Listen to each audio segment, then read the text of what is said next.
Thanks for coming. Today, we're going to review some of the basics that we need to know about in order to be effective citizen lobbyists. So the first thing that we're going to look at is the Colorado General Assembly website, and that's at leg.colorado.gov. And there's a lot of useful stuff in there. It actually helps us organize our work. So the first thing I want to look at here is the schedule, and what I might have to make this page bigger. Hold on one second.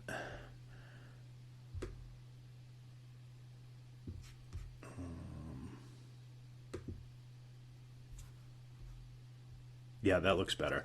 Okay, so in the interim schedule, we can see like what's happening right now. So the interim is in between the end of the last session, which is May, and the beginning of the next session, which is scheduled right now for January 9th.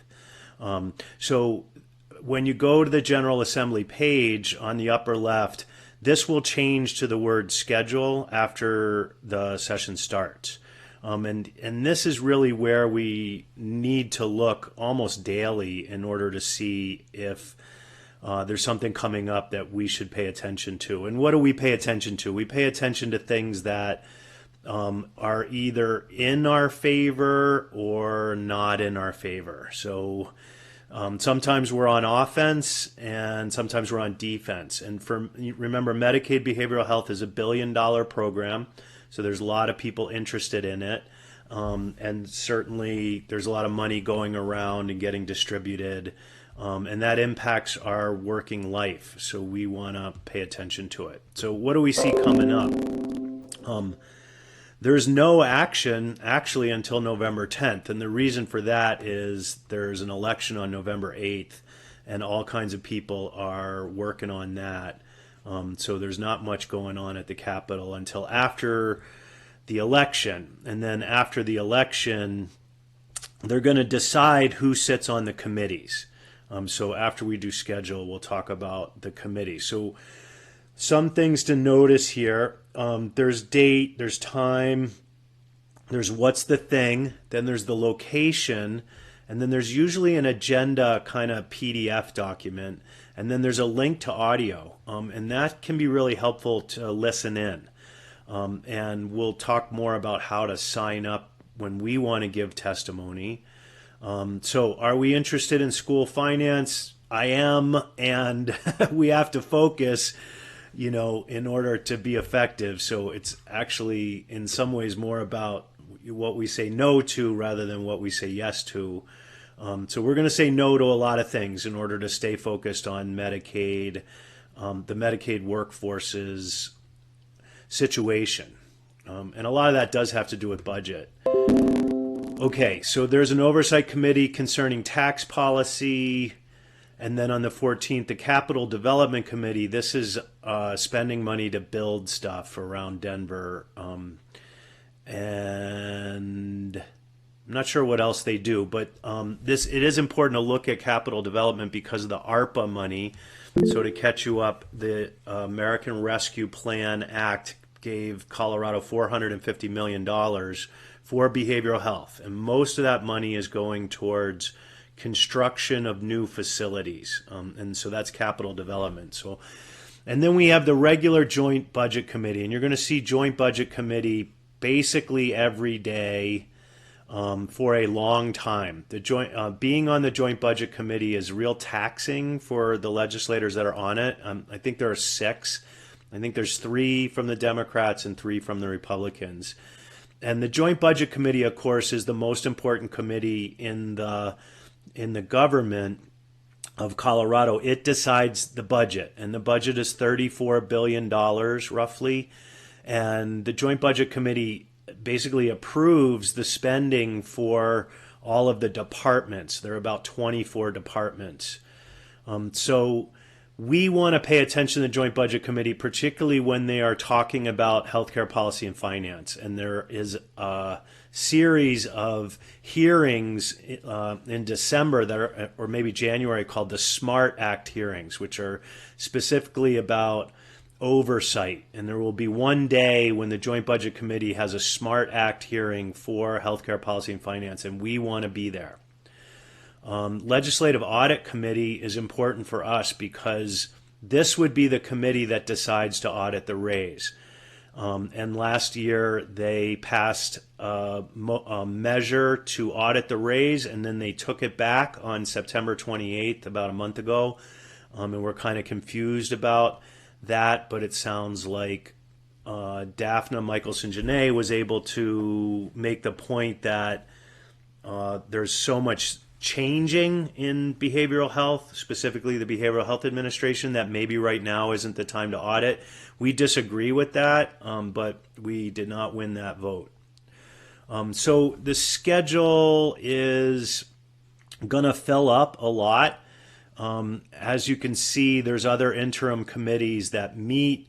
The Jail Standards Commission, this is also important to us because they're defining mental health treatment standards, and as you may know, there is more mental health care, at least in words, being provided by jails and state institutions than there are by outpatient clinics.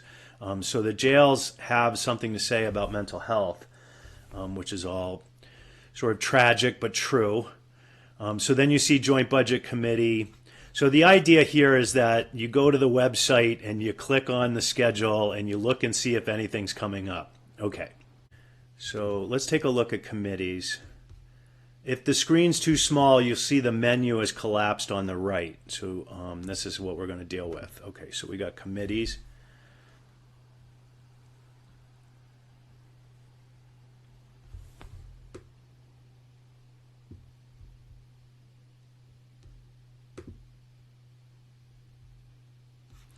Okay, so the legislation has committees. There's actually everything is done through committees. There is a General Assembly, which is the whole body. It's split into two houses. So we have a bicameral legislature here, like 48 other states. Louisiana does not have a bicameral legislation. But we do. So we have a House and we have a Senate. And there are 35 members of the Senate and there are 65 members of the House. And they are divided, or they are assigned into committees. A legislator can be in more than one committee. And so what I want to do is show you a little bit about these committees, and particularly the ones that are important for us. Now, committees of reference meet during the legislative session, and they are allowed to introduce legislation. So if we want a bill to go into legislation, we have to have somebody on one of these committees introduce the bill. There are ways to get late bills in through leadership, but they still have to be introduced on a committee. So the committees that are really important to us are health and insurance, and then even more important is what we call PBHHS, which is the Public and Behavioral Health and Human Services. So this, the behavioral health and humans, the public part of it indicates Medicaid. So public health is going to tilt us towards Medicaid. Health and insurance is going to regulate the division of insurance. There's crossover between what kind of bills get introduced in these committees. But this is really where the action is for us. And on November, or after November, pardon me, after November 8th, we'll hear from leadership about who's getting appointed to health and insurance and who's getting appointed to PBHHS. And then we'll know which legislators we really have to focus on. Okay, then we have the Senate committees of reference, and here there's really only one where our bills will get introduced. That's Health and Human Services.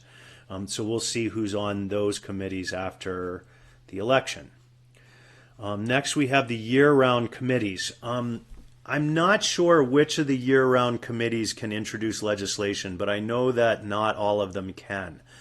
The Legislative Audit Committee, for instance, directs the activity of the Office of State Auditors, but I don't believe they can introduce legislation, but they can ask legislators to introduce legislation.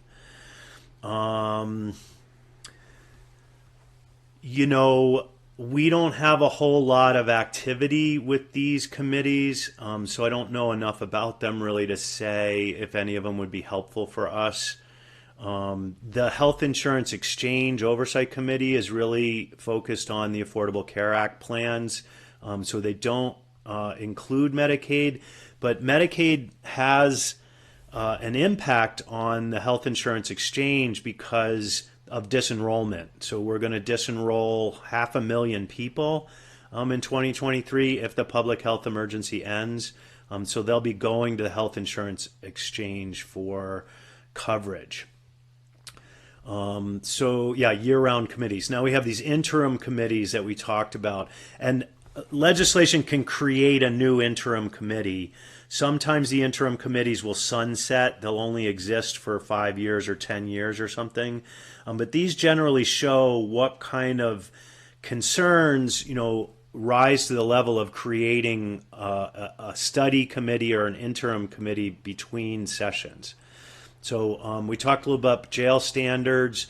The Youth Advisory Council Committee actually put a document out a couple days ago saying the legislation that they want to run this session, including a disordered eating or a eating disorder sort of detection and early prevention bill.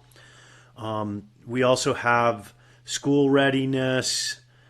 Judicial discipline has to do with disciplining judges, which we don't want to have anything to do with, but it's got a lot of attention this year. School finance, the jail standards are relevant to us. And then you can see the rest of these things. So that's the committee structure. And let's take a look at PBHHS just for a second here. So this is typically my morning, is I'll take a look at the schedule, and then I'll take a look at PBHHS to see what's coming up for them.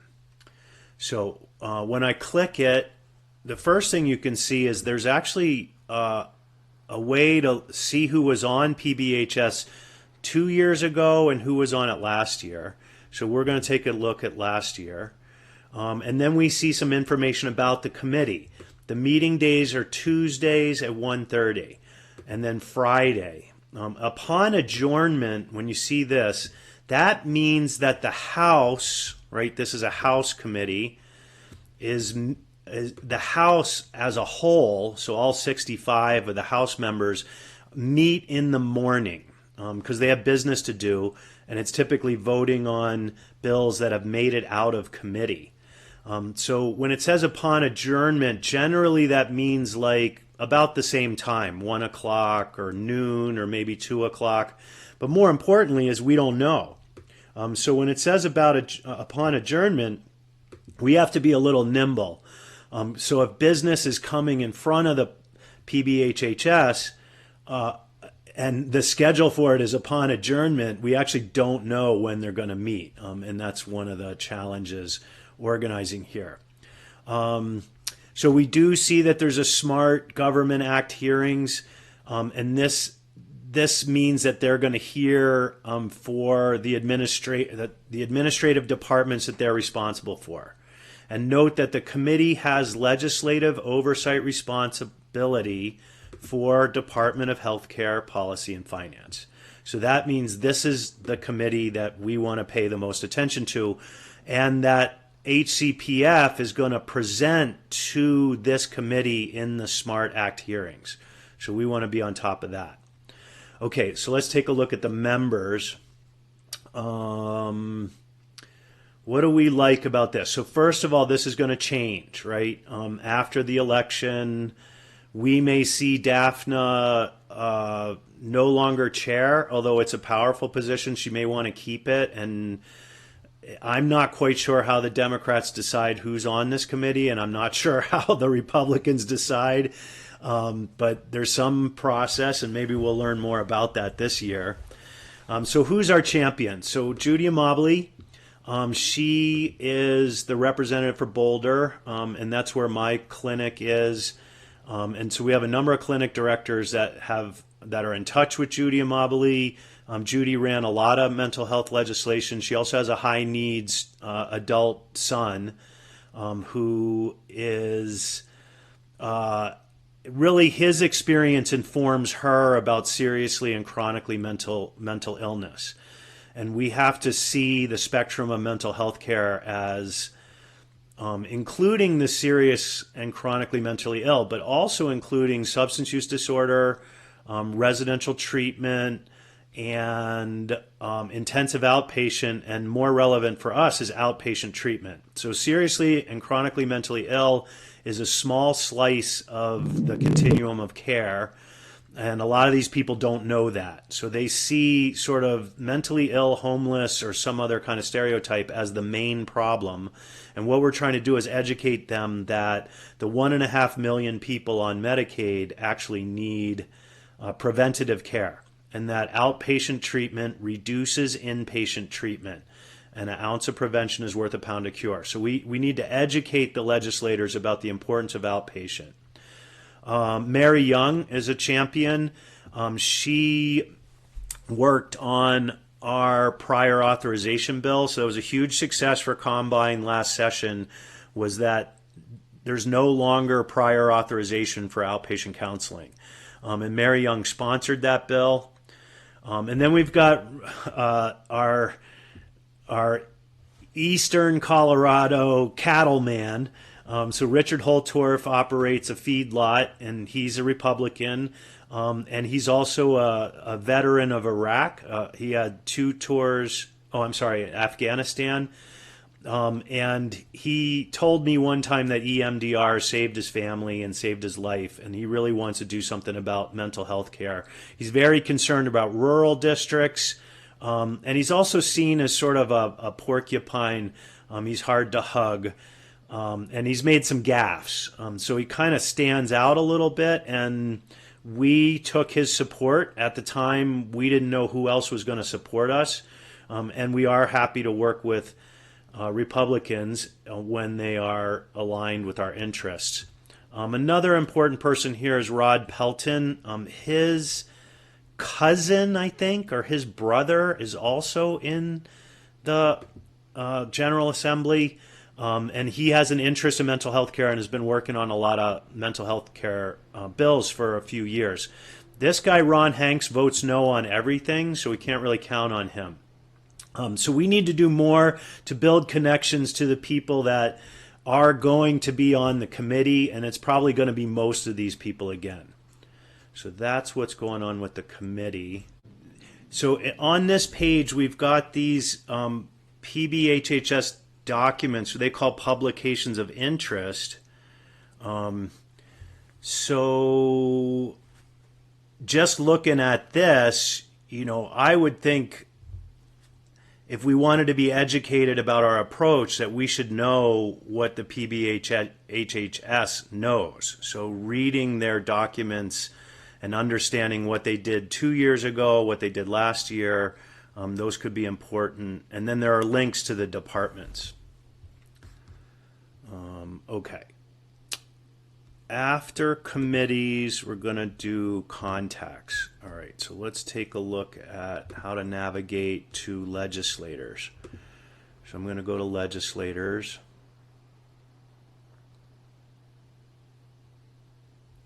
Now this will change. This will change to 2023 regular session. This is helpful basically to look up contact information for legislators. So when we find out that we want to talk to somebody, we can go in here and find out their Capitol phone number. This is not their cell phone number, and most of these legislators are using cell phones. One of the reasons for that is that cell phone communication are not discoverable by CORA. So CORA is the Colorado Open Records Act. It's the equivalent of the federal FOIA, which is the Open Information Act for the federal government. And it is typical for lobbyists and for citizen lobbyists to get the cell phone numbers of the representatives, and we will work on that in November and December to try to get a more personal contact with all of these representatives. So here you can see them all listed, and there should be 100 of them, and then this will all be updated a little bit after November 8 when they figure out what's going on.